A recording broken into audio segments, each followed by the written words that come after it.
Tonight, you get what you allow, and San Francisco allows a lot. the city by the bay, in disarray. What the deuce happened? Rampant homelessness, drug use, untreated mental illness, and crime. Lots of crime. Bro. All because the radical left has been encouraging this kind of behavior for years. If you're gonna be homeless, it's pretty easy here. No sobriety requirement, so you can sit in your room and shoot dope all day and die. So how did this happen, and why didn't the politicians stop it? Gavin Newsom needed to pursue a new approach, but he didn't have the courage to follow through on it. Get ready to get angry. This is the decline and fall of San Francisco. Hi, I'm Bill O'Reilly, and welcome to this NewsNation special, the collapse of social order in San Francisco. I hate to do it. I hate to do this report, but the truth has to be told. I'm standing here on the Presidio, used to be federal territory. Golden Gate, world famous symbol of one of the most dramatic cities in the country. It has fallen apart. It is dangerous. Places are filthy. Not the whole city, but it is something that has never been seen in the United States of America. How did it happen? For the next hour, we will explain it. We will back it up with every fact you can imagine. There are no two sides to the story. This city has collapsed in the social order arena. Throughout history, San Francisco has been a place of acceptance where flamboyant people, people that didn't fit in other places, were welcomed here. And it grew up. Then you had an infusion of politics, left-wing progressive politics. That was off the Vietnam War. And slowly, civility and social order eroded. The San Francisco of yesteryear wasn't heaven, but it sure looked a lot better than what it looks like today. President Trump has noticed. He recently released this video on Truth Social with a series of before and after images of San Francisco. It's disturbing. Now, I stand here in a very safe area. Presidio is beautiful. 3 miles over, free fire zone. A legion of drug addicts, mentally ill, miscreants, thieves roam the city. Nobody does anything about it. Now, I sound kind of insensitive, and maybe I am, but I got to tell you the truth. You cannot allow 10,000 mentally ill and drug-addicted people, substance abuse, there's alcohol in there too, to roam around the city doing whatever they want. And that includes defecating in the street. But get this, the people of California voted in a proposition not to prosecute criminals who steal less than $1,000.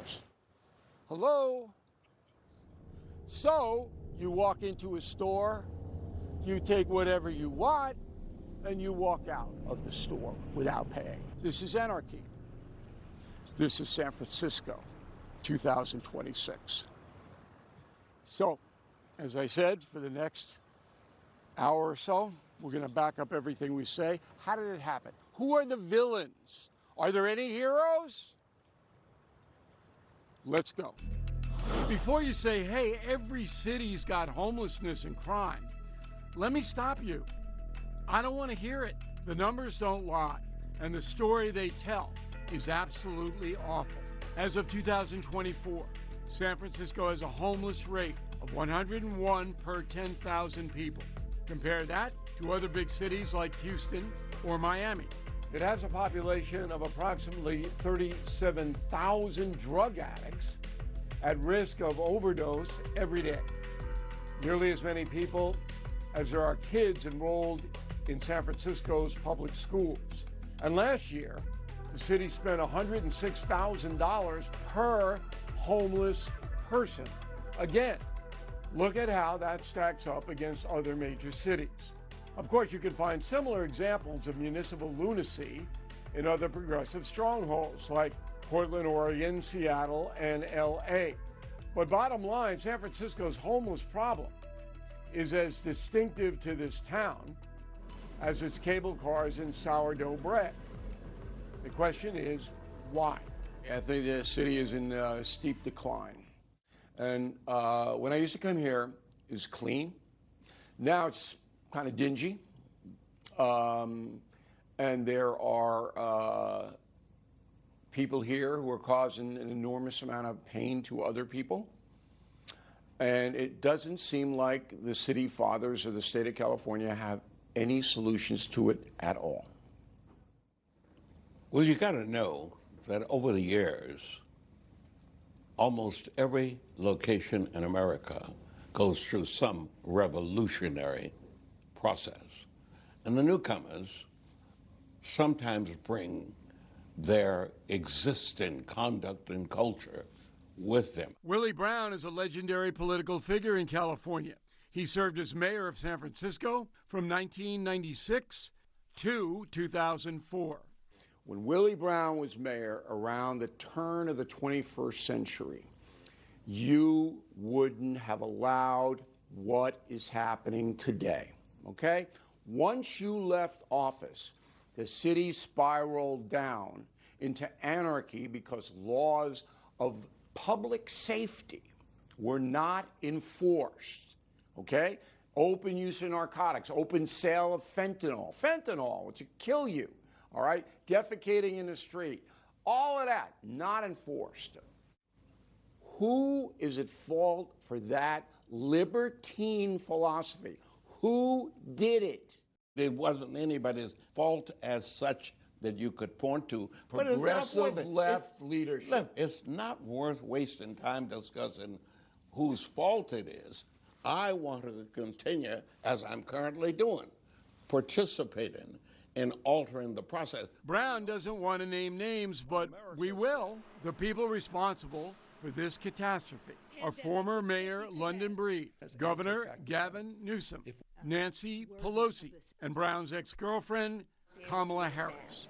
All of them committed to a progressive ideology. The reason we have a homelessness epidemic is that essentially progressives got it in their heads that the incentives for good behavior and the consequences for bad behavior were bad. Journalist and former lefty activist Michael Schellenberger was so horrified by what he saw happening in San Francisco that he did two things.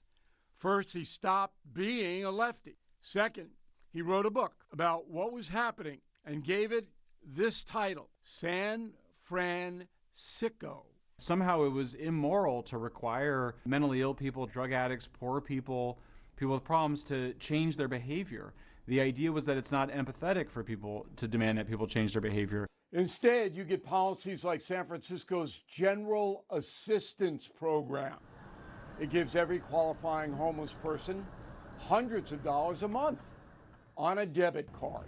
You know the city pays them about $1,000 a month, just hands them cash. No, not that much. They do get some assistance. Why? They to buy really heroin? do get, because this city has always had a great level of generosity. Okay, fine, but do you think it's smart to give people money to buy heroin? Because that's where it's going. I don't think anyone in his right mind would tell you it would be smart to give money to buy any drugs. Well, it's happening. You're harming themselves. But no, you provide resources. Some people take advantage of them. I would tell you that there is conduct by some people that live in this city, and they just got here, period, because they were chased out of Denver. They were chased out of wherever, and they were chased here. And they get free money. And believe me, they're going to be, we are more generous. Or at least we have been in the past. But you're giving money to drug addicts. No, and give money to people in need. You give money to people in need. They've created an incentive for homelessness. The numbers are shocking in San Francisco. It's somewhere between 100,000 and 120,000 per homeless person spent per year just by the city of San Francisco. That's not including the $24 billion that was spent by Gavin Newsom over the last 6 years at a state level. It also doesn't include federal programs. So you've got a huge amount of money going in to incentivize homelessness. This video from 2022 shot by Schellenberger says it all. If you're going to be homeless, it's pretty easy here. I mean, if we're going to be realistic, they pay you to be homeless here. When you said that San Francisco pays people to be homeless, what did you mean by that? Did you mean that literally? Yeah. I mean, I get $620 a month, dude. From general assistance, or what'd you get? How was that hard to get? Phone call, bro. And that's just the tip. For years, the city poured billions into a policy called Housing First. What does that mean? Well, instead of building temporary shelters where people need to seek treatment or look for a job, the city just gives them an apartment. You heard that right. You can find hotels like this all over town, converted into free housing for the homeless. These single resident occupancy hotels have basically become modern day opium dens, where people are in there, they're partying together, they're smoking fentanyl, they're smoking meth, there's drug dealing happening inside of them. They're extremely dangerous places. People are assaulted in them, people are murdered, people overdose and die. And so when you say we're going to go and take care of the homeless by building more of those facilities, it's actually just creating a death sentence for people that are addicted to hard drugs and suffer from mental illness. That part about the death sentence is not hyperbole. We now know from a 2021 study done by Harvard University where they gave housing unconditionally to homeless people, 86% of whom either had a drug addiction or a mental illness, and half of them died within 10 years. Only 12% actually remained housed. Those are terrible numbers when you're killing 4 times more people than you're actually keeping housed. Those are absolutely terrible numbers. And don't let anybody sell you that BS about homelessness being caused by high rents or other inequities of capitalism. Look, these other cities where housing costs have increased have actually seen a homeless decline. The fact is, homelessness got out of control in San Francisco because the city intentionally made itself a magnet for anyone looking for freebies with no strings. Lax law enforcement and cheap drugs added to the problem. So how do we know that? Because we talked to some former street people. You can buy fentanyl for as little as $5 on the street right now, so drugs were available all the time. I look back and can't believe I've been through what I've been through. That's next. Do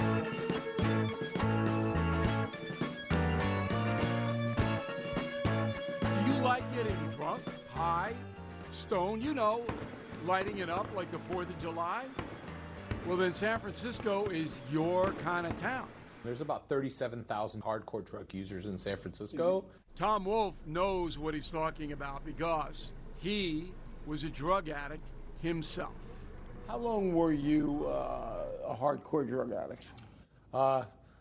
At least about 5 years I was hardcore. I had surgery on my foot. I was given oxycodone as a prescription for the pain. I got addicted to those pills.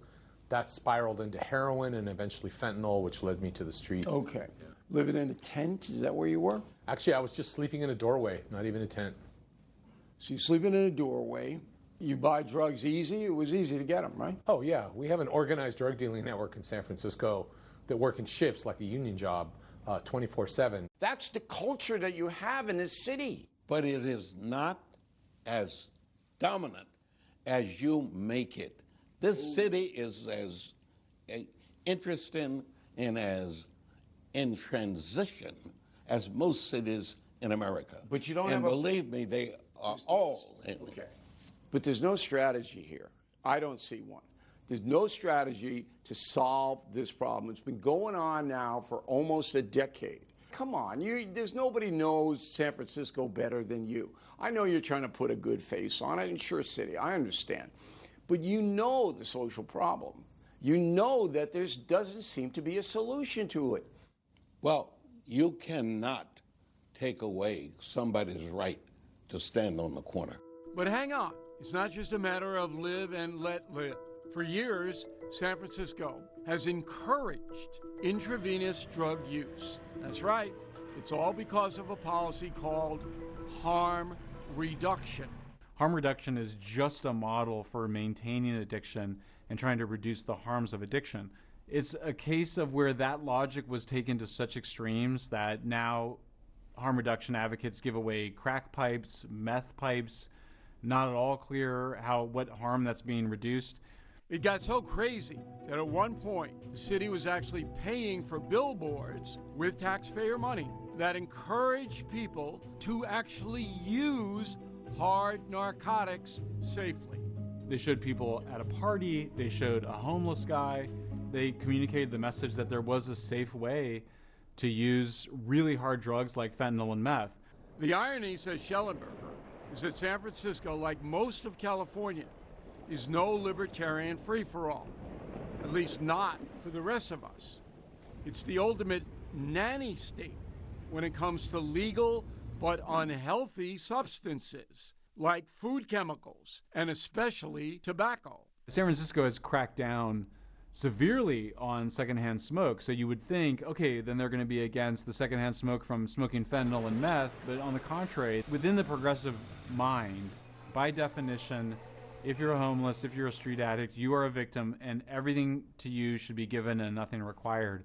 That is the key. In San Francisco, it's all carrots, no sticks. Gina McDonald knows all about that. She was an addict on these streets. We have permanent supportive housing in the city where they literally take a person off the street and put them in a room alone. And they can take drugs all day long. Right? No supervision, and there's all these services that we pay for that are available to them that they can take advantage of, but there's zero requirement for them to participate. No sobriety requirement. No sobriety requirement, no checking in with your caseworker, no any of that. So you can sit in your room and shoot dope all day and die. I personally knew 15 people when I was out on the street that died of a drug overdose. 15, including waking up next to 3 different people 3 different times who had died overnight from drug overdose that were decent human beings. They were just sick with the disease of addiction. But even though you woke up next to 3 corpses, Yep. you still did your fentanyl that day, right? Absolutely. Addiction wins every single time. And yet, both Tom and Gina turned their lives around and got clean. How did they do it? Well, they got locked up. I thank God every day for Alameda County Sheriff for putting me in handcuffs, putting me in the back of a car. So the system actually saved you because you went so far over that you had to be put in a facility against your will. You don't want to be in there, right? But they did that. Now, that's an interesting lesson. The moral of that story is simple. You have to hold people accountable for their destructive behavior if you ever want that behavior to change. Coming up, drug addiction is only part of the problem. What about the crisis of mental illness? We'll tell you about San Francisco's approach. Spoiler alert, the policy is really crazy.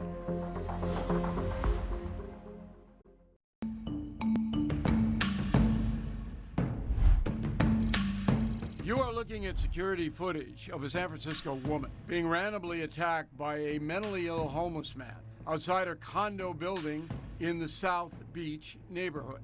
Pulled to the ground, she fights for her life before finally escaping with minor injuries. The accused lunatic was arrested, but San Francisco being San Francisco, he was back on the streets just a short time later. And that's just one guy. In San Francisco, there are thousands of homeless, mentally ill people roaming the streets, and they are a danger to themselves and others. Okay, you saw a lot of mentally ill people out there. Tons. As we saw for ourselves, you can't stand on a sidewalk for 10 minutes in some parts of the city without a mentally ill person approaching you. We're pretty busy. You need some help? You okay, sir? I'll just wait until they... You do? You need help? Good? All right. Poor old guy. More than half of the city's homeless population has psychiatric conditions. Mix that with the rampant drug use and government handouts, and you've cooked up a recipe for disaster. The research is really strong on this, that the schizophrenics that are at greatest risk to themselves or others are ones that use hard drugs because they create psychosis. They create this heavy intoxication or states of mania. I was in psychosis so bad that I believed people were following me. I was eating parts of my phone, Bill. I was eating the SD card out of my phone. That's how crazed you got from the drugs. This is what happens when mental health care gets rebranded as a human rights violation. A big part of that was the ACLU was adamantly against anything that would have a court order to require mentally ill people to be in psychiatric asylums. That's the American Civil Liberties Union, same folks who continue to oppose involuntary psychiatric intervention to this day. You have these organizations that tell you that people have the right to do what they want. They have civil rights. You have the ACLU coming at you. Because the ACLU and the progressive left in California are so adamantly against anything they perceive to be coercive or mandatory, we're not getting the serious mentally ill the care that they need. By the year 2004, the state of California passed Prop 63, also known as the Mental Health Services Act. California passed a ballot initiative that put a special tax on billionaires for mental health. Everybody supported it. It seemed like a great idea at the time. I supported it. What we didn't understand, it was hidden in the fine print, is that it only provides mental health care without any mandatory or coercive methods. But as we already know, the people who need the help the most are usually too sick with mental illness, drug addiction, or both to seek it themselves. It's the illness or the addiction making their decisions. Did you talk to the other drug addicts? Did you, was there any kind of sense of, look, we all got to kick this, we got to get back into normality? Was there any of that? No, not that. I mean, we did talk to each other, and look, there's a community on the street. It's just a very unhealthy community where everybody's motivated by the same thing, their addiction and getting more drugs. So what happened? The state collected the taxes, spent billions, and the problem got worse. This is what happens when ideology overpowers common sense. I would argue with people about this. If your senile grandmother escapes from the nursing home and is on the mean streets of San Francisco, wouldn't you want to impose an intervention on her so that she gets back to the nursing home? But I think that the vast majority of people would say, of course. So why is it then you wouldn't want to do the same with somebody with schizophrenia?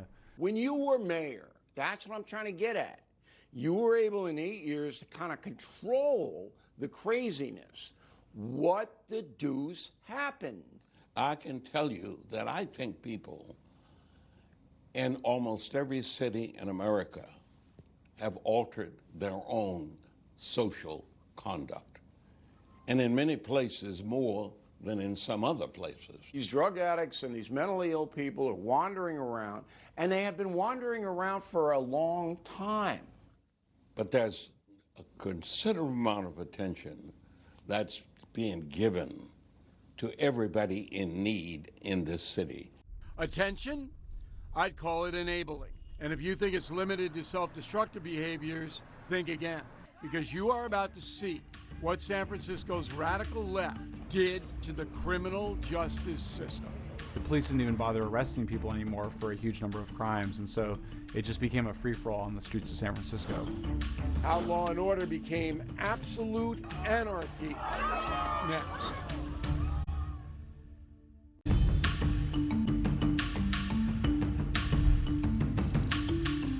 So this is the Tenderloin District of San Francisco, one of the worst places in the United States of America. The reason it's so bad is because there's no law enforcement at all here. There's violence, drugs everywhere. They call this stretch of the Tenderloin Cartel Alley. Now, I'm reporting with a mixture of anger and sadness should not be happening in the United States, all right? And it's happening because of one major reason. People don't care about these people.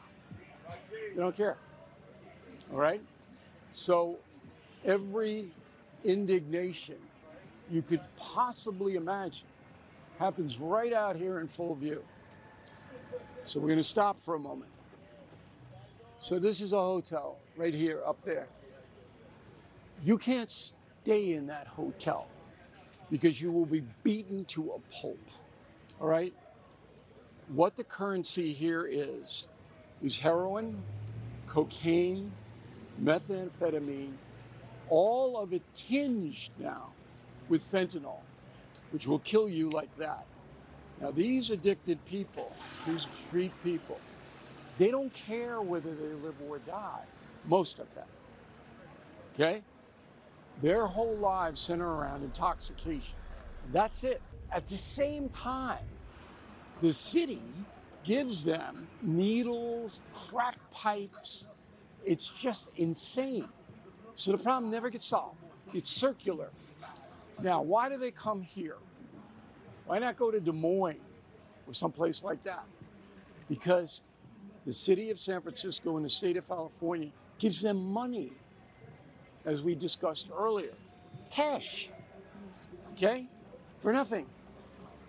And they use the cash to get intoxicated, to buy drugs. So why wouldn't you come here to San Francisco? It doesn't snow. It's not hot in the summer. And the people who live here are just terrorized. An attack on a San Francisco police officer. A San Francisco restaurant owner stabbed multiple times inside of his business. The weapons that they're carrying, I'm speechless. It's like what you see in a movie. For years, law-abiding citizens in San Francisco have had to endure yet another layer of progressive insanity: radical criminal justice reform. First, California's Proposition 47, which reduced many felonies to misdemeanors, all in the name of reducing prison overcrowding. When you dive into this, you find out it's not really the police that aren't doing their job, because they are. It's our judges, it's our state law, it's our state policymakers that have reduced penalties for what they call quality of life crimes. And so our court system has become a revolving door for these folks. So they arrest them and they back out, nothing happens. That's right. And that's only when arrests are made at all. In 2019, when radical leftist Chesa Boudin became San Francisco's district attorney, it became a true reign of terror. He was raised by two other radicals, but had a very radical, anti-police, anti-incarceration agenda. Came into office and did exactly what he promised, which was to stop enforcing a huge number of laws that he claimed were the reason for racial disparities in criminal justice. All sorts of activities: drug dealing, drug use, prostitution, illegal camping. Police didn't even bother arresting people anymore for a huge number of crimes, and so it just became a free-for-all on the streets of San Francisco. And let's not forget about the decriminalization of shoplifting. Totally insane, right? And of course, it had a highly predictable result. And so you'd have these organized syndicates of people that would go into stores and engage in smash and grabs for higher value items with the understanding that there would be no consequences for it. That's why many retailers made the rational decision to close up shop in San Francisco. Take a look at the list of some of the biggest stores that said sayonara to downtown, citing crime and safety as driving factors. Just around the corner from here, a Target store had to close. Retail stores closing all over the place because the city won't prosecute shoplifting and theft.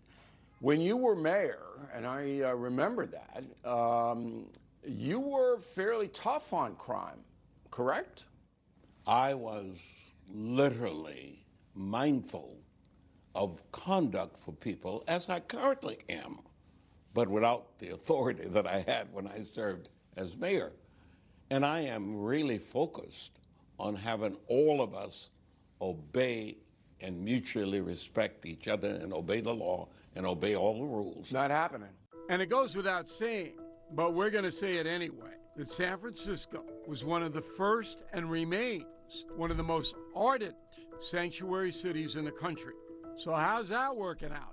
San Francisco has an organized drug dealing problem. It's mostly undocumented immigrants from Honduras that are brought up here by the cartels to sell drugs on our streets. They control about 95% of the drug trade on the streets right now throughout the city. Armed? They got guns, knives? Absolutely. Guns, knives, machetes, whatever you can think of. They used to have baseball bats and steel poles stashed around the corner next to trees and all that. But these days, because everything's so much more volatile, most of them have guns. Who were these people selling you the narcotics? Hondurans. There were Honduran drug dealers. You know, these were mean guys, right? They'd hurt you. They would, yes. I was kind of in and out. Have I seen them hurt people? Absolutely. Absolutely. It's all consolidated underneath the Sinaloa cartel. So you essentially have salesmen working for the largest and most violent multinational corporation in the world being protected by laws that were meant to protect their victims, and now they're being used to protect perpetrators. By the year 2022, it had gotten so bad that voters had finally had enough and recalled Chesa Boudin. Voters in San Francisco decided to recall District Attorney Chesa Boudin. Overwhelmingly, more than half of voters say the city, said yes to Proposition H, which was the question, should he be recalled? And now that Boudin is recalled, the next step is to figure out who's going to replace him. You had to recall your DA here because he wouldn't prosecute any crimes. But that's why we got him out. We took him out. But the damage that he done. But that's just one local DA. What about the real power players? What responsibility do they have for making this mess? Thank you all very much, California. His political ambitions were greater than his compassion for the vulnerable. That's next.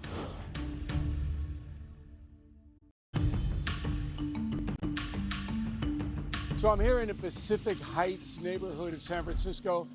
House behind me, Nancy Pelosi lives there. So why am I here?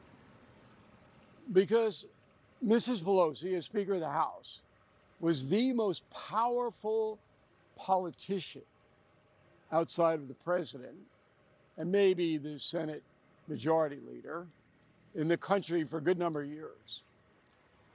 She did not object to her hometown going down a drain. Now, not in this neighborhood.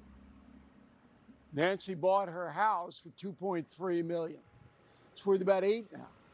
Pristine neighborhood, beautiful.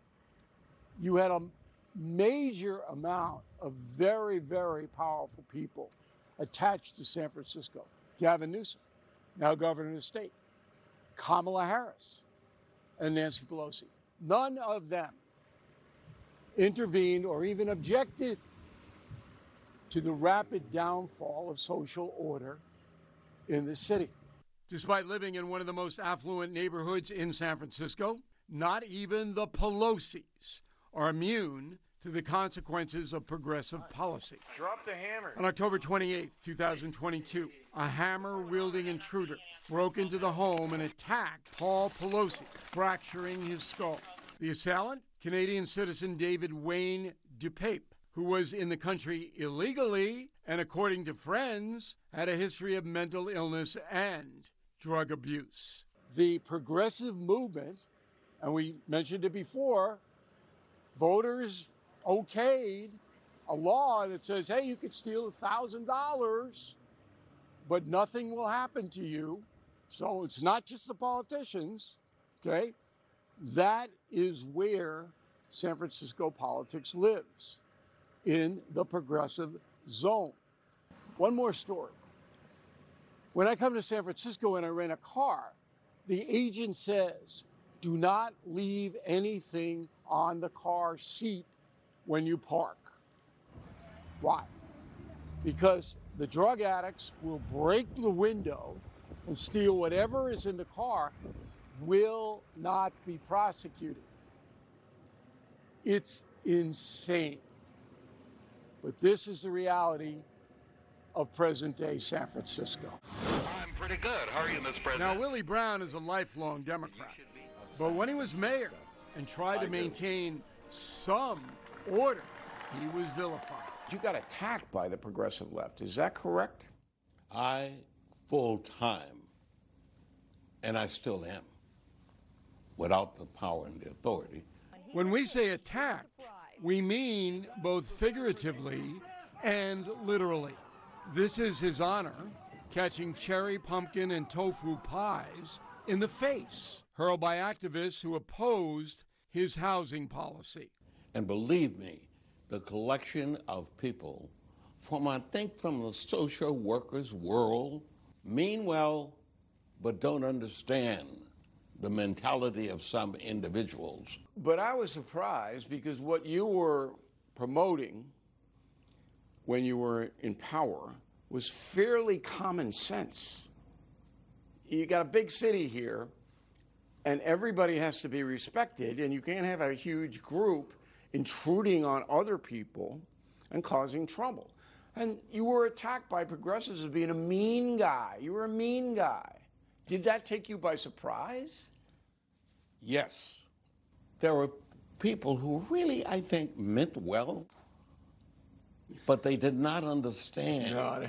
Even former addicts turned activists like Gina McDonald and Tom Wolfe got lambasted when they dared to criticize the anything goes ideology. Well, you know, people call it less compassionate.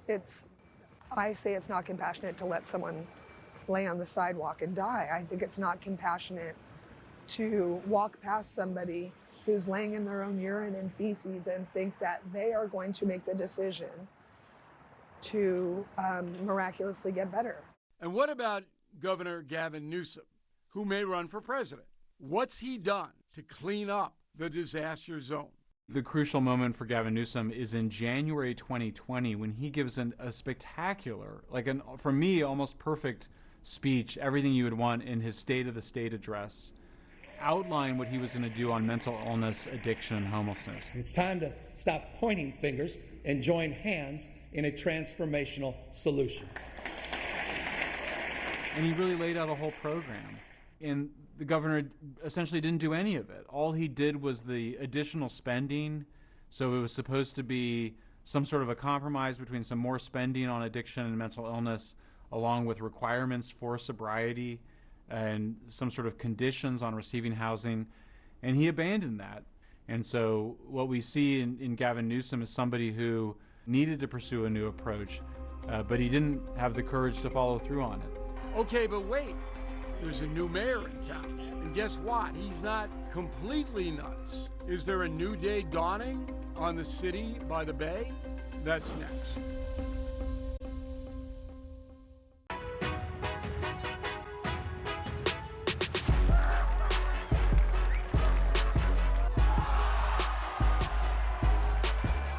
So we shot the special on Super Bowl weekend, and the city tried to clean itself up for the tourists and the TV cameras, herding the homeless to overnight shelters where they could not be seen. So of course the city has put on their Sunday best and everything is kind of looking good. It's wonderful. There's police on every corner, beat cops, which you never see. But I also think that the residents of this city deserve this every day. Now here's the good news. The new mayor, Daniel Laurie, has dialed back some of the progressive nonsense. And by some metrics, things are getting better. At least some of the credit goes to activists like Tom and Gina, who said enough is enough, and they said it loudly. We formed in 2021 out of desperation. Our kids were living out here on the streets of San Francisco, severely addicted and homeless, and we felt we had no voice. And we came together and protested and kicked and screamed and yelled until they would listen to us. So part of my advocacy work was to kind of change the direction that San Francisco was going in. So I worked hard with a lot of other people. We had a whole coalition of people in recovery to get someone like Daniel Lurie elected mayor of San Francisco, to move the plurality of the members of the Board of Supervisors, our city council, to a more moderate political view where they all kind of had a common goal of But that's all safety. well and good, but you just told me there's 37,000 drug addicts running around in the city. It's not that big a city. Right. Okay? 37,000. That's a legion of people causing unbelievable damage every day. I don't see it getting a lot better. In fact, just this month, Mayor Lori's motorcade was attacked by Tenderloin thugs right after he gave a speech denouncing the city's broken government. I mean, come on. We didn't get into this position overnight. It took us like a decade for San Francisco to literally slide to rock bottom, which we hit in 2024. Right. And so there's really kind of nowhere to go from there but up. We can't forget the billions of dollars that the city wasted on flawed ideology, on radical harm reduction, on housing first models that actually didn't solve homelessness. And you could argue that it actually made everything worse because we still had 650 overdose deaths in San Francisco last year. I want you back in 6 months in the same space and place. You come back and you and I will walk the Tenderloin as I did yesterday. They thought I was Dirty Harry down there. When I walked down there, okay, whoa! Is there a solution? There is a solution, but it's going to require federal guidance, which we're starting to get from the Department of Housing and Urban Development and the Office of National Drug Control Policy. But it's also going to require state legislation. States like California are going to have to actually change the law, state law, around housing and around drug use and where drug use is allowed and where it's not. But the progressives don't want to do that, and they dominate the state. They want to let you do whatever you want to do, no matter how much damage you cause other people. So, this is happening for two reasons. Progressive virtue signaling. They, I guess, think that they're doing these people a favor, letting them destroy themselves. I guess. All right? And the second reason is their personal behavior. These people have said, hey, blank you, I'm going to do whatever I want, I don't care. Now, some people feel sorry for them. I'm on the fence about it. Okay? But I will tell you what, the only solution is mandatory substance abuse rehab. That's it. Because most of the people here in the Tenderloin in San Francisco, they want to be here. They want this. And they are dangerous, not only to other people, but to themselves. It's just incomprehensible that the United States of America is allowing this to happen. And it has to stop. This has been a NewsNation Bill O'Reilly special. Thank you very much for watching. Thank you for watching. Subscribe below and download our NewsNation app right now on your phone, and you will get fact-based, unbiased news for all Americans.